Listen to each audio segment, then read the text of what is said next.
দেখতে থাকুন ডিটিকে সংবাদ 7, জনতার কণ্ঠ, সত্যের প্রকাশন। আজকের বিশেষ তথ্য হল বালি বিধানসভা ক্ষেত্রের সঞ্জয় সিং বালির জনতা জনার্দনের সেবার দায়িত্বের পদভার গ্রহণ করেছেন। তিনি পুরো বালি বিধানসভা ক্ষেত্রের উন্নতিশীল করার দায়িত্ব নিয়েছেন এবং তিনি বিধায়ক পদভার শপথ গ্রহণ করেছেন।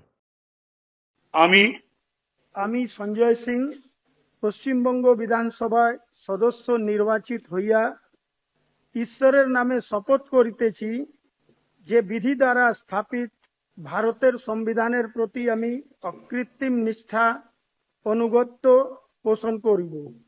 আমি ভারতের সার্বভৌমত্ব ও অখণ্ডতা রক্ষা করিব এবং যে কর্তব্যভার আমি গ্রহণ করিতে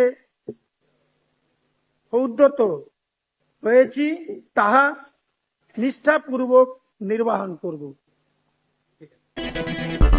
দেখতে থাকুন ডিটিকে সংবাদ 7, জনতার কণ্ঠ, সত্যের প্রকাশন।